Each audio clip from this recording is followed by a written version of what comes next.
Fala, assombrados, aqui é o Matheus do blog assombrado.com.br e eu vou contar pra vocês nesse vídeo o experimento Bradford, onde o homem cometeu suicídio para provar que existia o outro lado da vida. Solta a vinheta, Ana.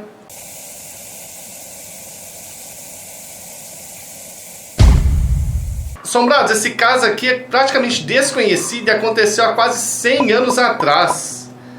Quem encontrou essa pérola aqui foi o Marco Faustino. Então vamos saber aqui o que aconteceu. Vamos começar do início.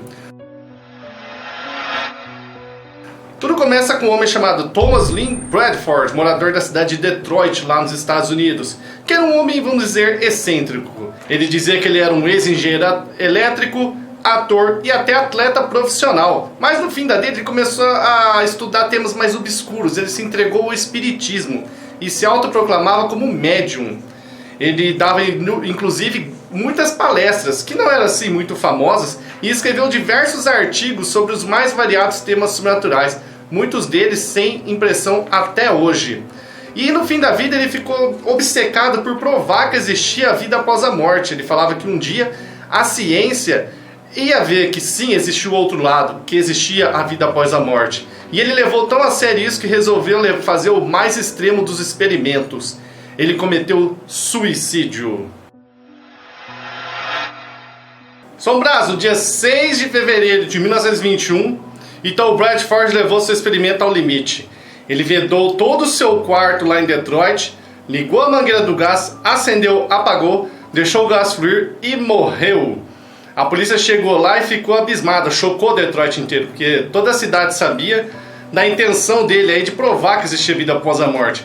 E ele se matou. Aí a polícia encontrou um bilhete lá ainda no quarto dele que dizia o seguinte: e através de fatos científicos que me propõem demonstrar claramente os fenômenos dos espíritos e provar que todos os fenômenos estão fora do domínio do sobrenatural.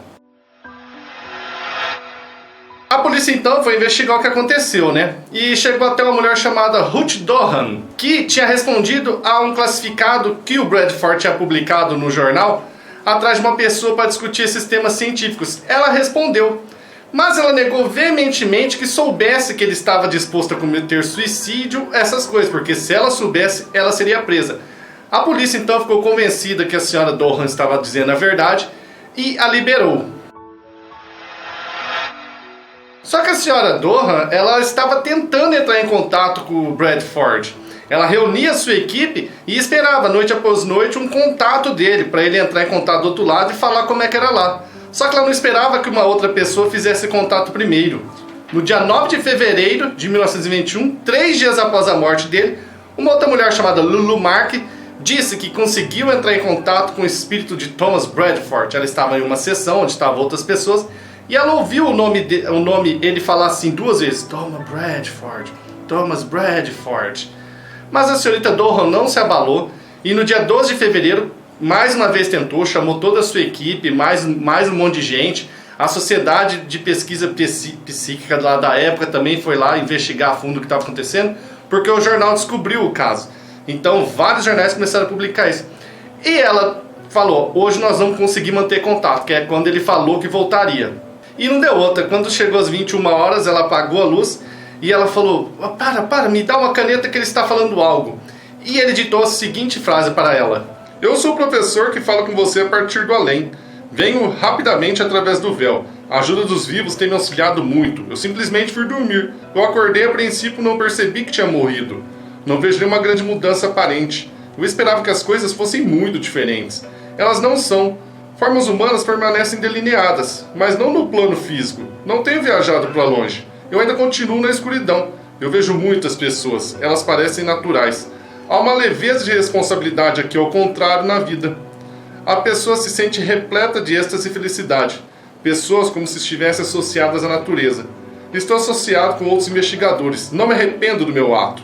Meu plano atual é meramente a primeira série. Ainda estou investigando sobre os futuros planos, sobre os quais somos tão ignorantes quanto os seres terrenos, a respeito da vida além da vida humana. Interessante, né, o que ele falou. Então ele entrou em contato lá do além com ela.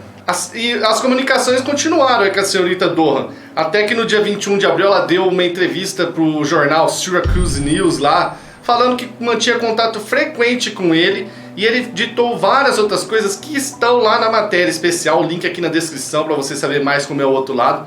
Eu não vou ficar falando aqui, então corre na descrição para ler que ele falou mais e mais coisas de como é o lado de lá. O certo é que depois disso, todo mundo caiu no esquecimento. O Bradford, a senhorita Dohan, a dona Lulu, todo mundo caiu no esquecimento. A mídia esqueceu e eles foram esquecidos, sendo cada vez mais esquecidos. Mas parece que esse teste extremo dele influenciou alguém bem conhecido de vocês, o Harry Houdini, que morreu no dia 31 de outubro de 1926, aos 52 anos. Uma peritonite e a ruptura do seu apêndice. Passou uma série muito boa no History Channel até sobre ele. 2 episódios duplos de 90 minutos. Recomendo assistirem. E ele, a vida inteira dele, ele resolveu provar que não existia o outro lado, porque a mãe dele morreu, ele tentou entrar em contato. E ele viu que os médiums todos eram mentirosos, falavam que estava fazendo as coisas, mas ele descobria as farsas, porque ele era mágico. Então ele combinou com a mulher dele uma senha, que se ele voltasse, ele ia falar essa senha e ela ia saber que era ele que estava lá do além falando. E a senha era Rosabelle Believe. E nunca sua mulher conseguiu achar um médium que entrasse em contato verdadeiramente com Harry Houdini. Nunca nenhum médium disse para ela a frase Rosabelle Believe. Aqui no Brasil também temos o famoso médium Chico Xavier, né, que morreu no dia que o Brasil foi campeão da Copa do Mundo lá, que ele também deixou a senha, caso ele estivesse lá do outro lado, para falar com as pessoas. Parece que até agora ninguém conseguiu contato com o Chico Xavier, porque não falou nada do assunto. Só saiu nos jornais aí que tinha essa senha, parece que 3 pessoas que tinha, a mulher cuidava dele, o filho adotivo e mais um lá. Mas nenhum médium até hoje disse a senha correta. Me corrijam aqui nos comentários, tá? Porque eu acho que eu vou fazer ainda uma matéria, uma notícia, alguma coisa do Chico Xavier e da senha dele. Quer saber mais também? Existe o experimento Philip, que eu já fiz um especial sobre o assunto, que aí eles criaram uma entidade do zero, fizeram uma biografia, um desenho de como ele era, e essa entidade começou a responder aos comandos dele. Eu vou deixar o link na descrição. Assombrados, até mais!